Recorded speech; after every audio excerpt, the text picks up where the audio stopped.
سلام بچه‌ها، خوش اومدید به این ویدیو. من هومان هستم. امروز می‌خوایم باهاتون راجع به یکی از معروف‌ترین هواپیمای بوئینگ حرف بزنیم یا همون بوئینگ 737. دوستان قبل از اینکه ویدیو رو شروع کنیم خوشحال میشم ازم حمایت کنین و لایک کنین اگر دوست داشتین. دوستان بیشتر از این سرتون درد نکنه، بی معطلی بریم سراغ. خب عزیز، بوئینگ 737 سه تا دسته‌بندی داره از سری های کلاسیک، سری های NG و سری های مکس. دوستان سری های کلاسیک به سری های 100، 200، 300، 400 و 500 این هواپیما میگن و این رو هم باید بدونیم که سری های 100 و 200 در حال حاضر پرواز نمی‌کنن و به خاطر قدیمی بودنشون این اتفاق افتاده و در حال حاضر بسیار تعداد اندکی ایرلاین ها به عنوان کارگو یا همون باربری ازش استفاده میکنن.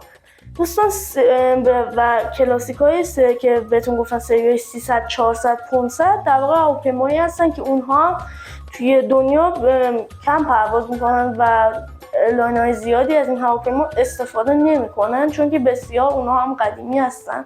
اما توی ایران این هواپیما میپره. به دلیل تحریم بودن ما نمیتونیم هواپیمای جدیدی بیاریم و مجبوریم از همین هواپیمای قدیمی استفاده کنیم.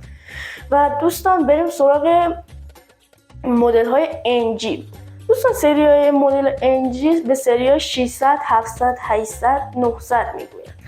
دوستان سری های 600 و 700 تعداد کمی ازشون میپرن و توی ایرلاین های زیادی این هواپیما استفاده نمیکنن. چرا؟ چون دقیقا مثل بوئینگ 737 کوچیک هستش و فقط یک مقدار کاکپیتش آپگرید شده و چیز زیادی نداره.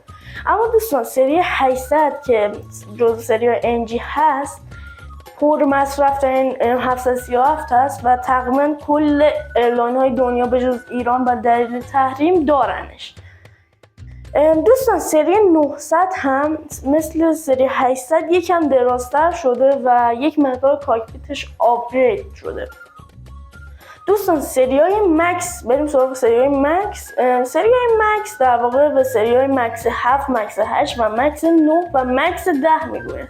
مکس 10 در واقع سال 2021 از شرکت بوئینگ اومد و معرفیش کرد بوئینگ. دوستان متاسفانه باید بهتون بگم که هواپیمای مکس 737 سانحه زیاد میدن به دلیل اینکه روی ساختش درست فکر نشده و دوستان بعضی از ایرلاین ها هم این هواپیما رو دارن و باید بهتون بگم که این هواپیما در واقع گلاس کاکپیت هست. گلاس کاکپیت یعنی تقریبا تمام سیستم های هواپیما با تاچ کردن کار میکنه و دکمه های کمی داره و خیلی سیستم پیشرفته تری.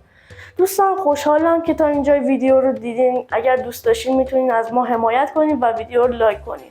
خدا نگهدار.